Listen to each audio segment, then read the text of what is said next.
Մենք պահանջել էինք ոչ թե սառեցնել ինչ-որ բան,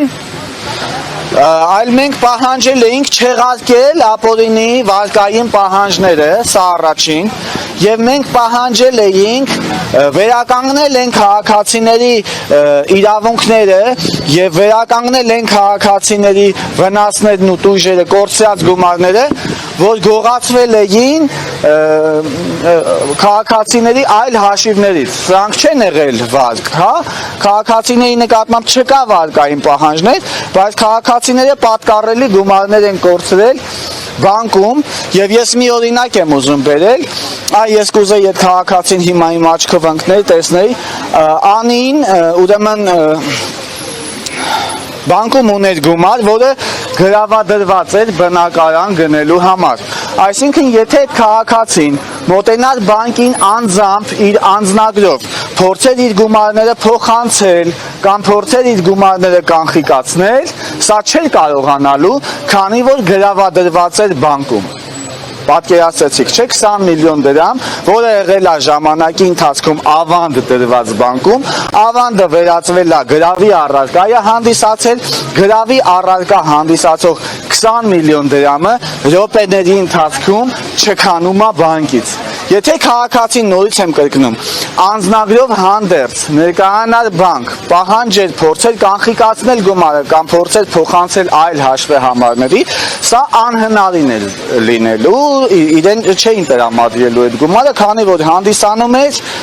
գրավի առարկա։ Ապա ինչպես են զեղծարարների միջնորդությամբ րոպեների ընթացքում չքացրել այդ գումարները եւ այսքանից հետո այդ գումարները, քանի որ բանկը այլևս չունի այդ գրավի առարկան, այդ գրավի առարկան պահանջում է դատարանի միջոցով քաղաքացուց։ Սա խելամտության որևէ շրջանակներում չի տեղավորվում։ Սա չի տեղավորվում գրված օրենքների շրջանակներում։ Ես սրա մասին չի խոսում պատկան մարմինը, խոսելով չգիտեմ ինչ սառեցումների մասին, որը իրականությանը չի համապատասխանում։ Այո, ես պնդում եմ, այստեղ կան կոռուպցիոն տարրեր։ Դրա հետ կապված նորից եմ ասում, մենք հայտարարում ենք, որ գնալու ենք հակակոռուպցիոն կոմիտե, ներկայացնելու ենք մեր կասկածները, ակնկալելու ենք ընդունելություն, ակնկալելու ենք մեր բողոքները, իրանք պետք է այս քաղաքացիներից այդ բողոքները լսեն։ Չգիտեմ, սա նորմալ չի, սա ճիշտ չի, սա տրամաբանության մեջ չի տեղավորվում, օրինական երկրներում չեն լինում կողոպուտներ, թալաններ, համակարգված ձևով, այո, մենք կարծում ենք, մենք ունենք կասկածներ, որ համակարգված ձևով տեղի է ունենում կողոպուտ։ Սա բանկային ջարդ է, սա բանկային տերոր է, որի դեմը պետք է առնենք ստիպված մենք, բայց դրա համար կան պատկան մարմիններ։ Ներողություն ակնկալում եք հակակոռուպցիոն կոմիտեի ղեկավարի կողմից ընդունելություն, թե ցանկացած պաշտոնյա, քանի որ հենց այս պահին հակակոռուպցիոն կոմիտեի նախագահ ազգային ժողովում 2024 թվականն է տվյալներն են։ Այո, նախագահներից բացի պետական մարմիններում գոյություն ունեն բարձրաստիճան այլ աշխատակիցներ, օգնականներ, խորհրդականներ, տեղակալներ, մեր համար ըստ էության տարբերություն չկա, թե ոչ պետական պաշտոնյան ցանկություն կարտահայտի այդ հարցը լուծելու կամ ոչ պետական պաշտոնյայի տիրույթում է, մեր համար այդտեղ տարբերություն չկա, հա, թող իրանք ընդունեն մեզ, թող լսեն մեր պատմություններն ու մեր բացատրությունները, մեր կասկածները եւ թող համապատասխան ընթացք տան։ Սա բան է, մեր կողմից նույնպես անընդունելի է, հա, սա արդեն որ երրորդ ակցիան է, ես էլ եմ հաշիվս կորցրել, ընկել ենք դռնեդուռ, ընկել ենք պետական մարմինների դռները,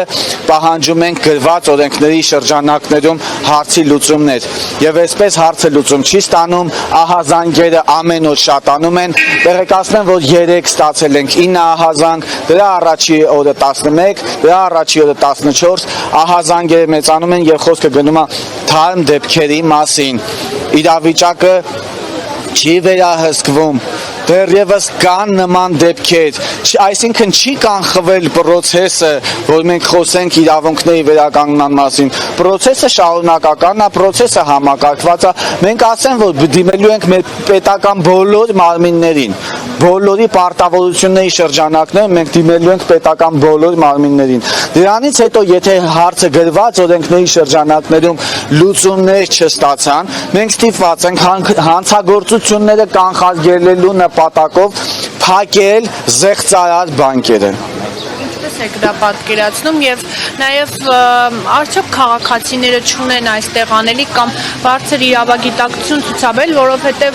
ինչպես դուք ասացիք, հաշիվն եք կորցրել, թե քանի ակցիա է կարել եւ սրա մասին բարձրաձայնել խոսել, բայց ինչպես նոր դուք նշեցիք, կրկին ահազանգեր եք ունեցել նման դեպքերով։ Այսինքն հանցագործությունները եղել են, կան եւ չեն կանխարգելվում, շարունակվում են քաղաքացիները թալանել։ Նորանոր դեպքեր ենք մենք ունենում, հա, նորանոր ահազանգեր ենք ստանում, որ քաղաքացին գիշերվա 8 ժամի զանգում է ու ասում է, որ իր հետ էս դեպքերն ա կատարվել ու փորձում է կապվել բանկին, դեռևս չի կարողանում, մենք ինչ ենք անում։ Մենք ինչ ենք անում այս դեպքերը կանխարգելելու համար։ Քաղաքացիները ուղղակի թալանվում են։ Այսինքն ոչ աշխատանքային մոտավորապես քանի քաղաքացու մասին է խոսքը եւ ֆինանսական ինչ բեռի մասին է խոսքը, հա, ունեք մոտավոր։ Այս պահի դրությամբ մենք ունենք արդեն 306 գրավոր դիմում։ Ես կարող եմ խոսել միայն ու միայն 306 քաղաքացիների անուններից, բայց մենք գիտենք, որ հանրապետությունում նման վնասներ կրած քաղաքացիները 10,000-ից ավելի են, նույնիսկ իրենց արտահայտած թվերով 10,000-ից ավել կազմում, նրանք ասում են, ես էլ ուզում եմ հավատամ եւ հավատում եմ։ Ասենք օրինակ ID բանկի ներկայացուցիչը ասում է, որ մենք 2.5 միլիոն հատ кейս ենք ունեցել եւ դուք այստեղ խոսում եք տասնյակ դեպքերի մասին, որոնք կազմում են 0.1%։ 0.1%-ը նաեւ այս թիվը հնչեցրեց Մարտին Գալստյանը, Կենտրոնական բանկի ղեկավար, բայց եթե մենք պարզագույն մաթեմատիկա է, հա, 2.5 միլիոնի 0.1%-ն ենք հաշվում, հետո հաշվում ենք միջինացված այս 3 բանկերի Արշին բանկ, ID բանկ, Ինեկո բանկ, այս 3 բանկերի հնչեցած թվերի 0.1%-ն ենք կազմում, գումարում ենք իրար, ստացվում է 10,000 եւ ավելի кейսերը, որը մենք պնդում ենք եւ կասկածում ենք եւ անհնարին է, որ 20-30 տասնյակ աշխատակիցներով ընդամենը կարողանան այս 10,000 դեպքերը խորությամբ ուսումնասիրել։ Սա անհնարին է։ Քաղաքացին ինչքան պետքա սպասի, հա, հնարավոր չի տարուց ավել սպասել, որովհետեւ տուժում են քաղաքացիների իրավունքները։ Նրանք հայտնվում են հանիրավի, ապօրինաբար հայտնվում են սև ցուցակներում, սրանք իհարկե ճնշում է քաղաքացիների նկատմամբ, եթե մի հարց վիճելի է, արդեն վիճելի տիրույթում է, եթե այդ հարցի վերաբերյալ արկա է քրեական գործ, ինչի է քաղաքացիներին ներառում սև ցուցակների մեջ, եթե չեք հետապնդում քաղաքացուն ճնշելու տրամաբանությունը։ Հա, քաղաքացիները ներառվում են սև ցուցակներում, քաղաքացիների նկատմամբ լինում է պահանջներ, որ քաղաքացին ինքնուրույն չի կարողանում պաշտպանվի, իդեպ անհրաժեշտ է այս նման կարգավիճակում հայտնված քաղաքացիներին պետական իրավական աջակցություն տրամադրել, որը կարծում եմ էլի էս մարմնի տիրույթում է։ Հիմա փաստորեն այս մարմնի անգործության հետևանքով է առաջացել այս թափթփված, այս ամփույթ ասեմ, թե կազմակերպված թալան ասեմ, այս վիճակը այս մարմնի բացակայության պայմաններում է առաջացել։ Եվ այս մարմնին պետքա ուղղակի խոշորացույցով կամ մանրադիտակով ուշադրություն դարձնի հակակոռուպցիոն կոմիտեն։ Այդ գումարի չափ գումարի չափ ընդհանուր գումարի չափ դե մենք եթե տեսեք 306 քաղաքացի եւ մոտավորապես 280 միլիոն դրամ, եթե մենք 3000-ը հաշվենք նույն ստատիստիկայով ինչ թիվ կստացվի, հետո 10,000-ը հաշվենք նույն ստատիստիկայով ինչ թիվ կստացվի, այդ թվերի մասին է խոսքը, բայց սրանք ուղղակի մեր հաշվարկներն են, սրանք կարող է սուբյեկտիվ լինեն, որովհետեւ կան քաղաքացիներ այստեղ ումից գողացած գողացել են ընդամենը 42,000 դրամ, բայց կան քաղաքացիներ այստեղ, ումից գողացել են 8 միլիոն, 10 միլիոն, 12 միլիոն, 20 միլիոն, 53,000 դոլար, հենա 5 միլիոն դրամ, թվերը չափազանց մեծ են քաղաքացիների համար եւ այստեղ նաեւ այս քաղաքացիները, որ հայտնվում են սև ցուցակներում, դա անգամ չի բխում բանկերի շահերից, որովհետեւ այդքան միլիոններ, որ տրամադրվել են այդ քաղաքացիներին, բնականաբար այդ քաղաքացիները ունեցել են մաքուր պատշաճ վարկային պատմություն եւ հանիրավի հիմա հայտնվում են սև ցուցակներում, որը պնդում են, որ նաեւ բանկերի շահերից չի բխում, նրանք պետք է հետևություններ անեն։ Այստեղ ուղղակի կան ինչ-որ տարեր, ինչ-որ քրեական տարեր, մենք նման կասկածներ ունենք, որ հակակոռուպցիոն կոմիտեի ուշադրության տիրույթում պետք է լինի, որ այո դատախազության ուշադրության կենտրոնում պետք է լինի։ Մենք կարծում ենք, որ կա այո անհրաժեշտություն դատախազության հետ նորից քննարկումներ անելու, դրանով պայմանավորված մենք նախորդ անգամ դիմում էինք մուտք արել դատախազություն։ Այս վիճակը փաստորեն տխուր է նրանով, որ անվերահսկելի է։ Տխուր է նրանով, որ ամեն օր նոր քաղաքացիներ են թալանվում զեղծարարների կողմից եւ ես կարծում եմ բանկերի օժանդակությամբ։ Ներողություն ասցիք, եթե պատշաճ լուծում չտրվի հարցին, դուք անցնել եք զեղծարար բանկերի փակելու process-ին, այդ process-ը իրականում ինչպես է գործարկվել։ Ցանկացած քաղաքացի ունի իրավունք կանխարգելելու հանցագործությունները, հա? Հիմա մենք ունենք իրավունք կանխարգելելու հանցագործությունները։ Մենք ասեցինք, որ հանցագործությունն է տեղի ունեցել,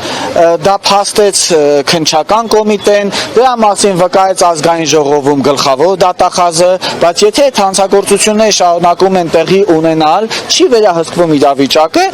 մենք մեր իրավունքների պաշտպանության տրամաբանությանը հետևելով գնալու ենք ուղղակի ֆիզիկապես փակել բանկերը, որպեսզի քաղաքացիները ուղղակի չթալանվեն։ Այսօր այսքանը, երևի այսօր այսքանը այստեղ մենք արտահայտեցինք մեր դժգոհություններն ու բողոքները, այստեղ արդեն խոսեցինք այն ամեն ինչի մասին, ինչը որ կար, մենք հիմա պատրաստվում ենք գնալ հակակոռուպցիոն կոմիտե, որտեղ կլինենք ուղիղ ժամը 14:00-ին, այսքանը շնորհակալություն։ Հիմա այստեղ ավարտում ենք 14:00-ին, այնտեղ սկսում ենք։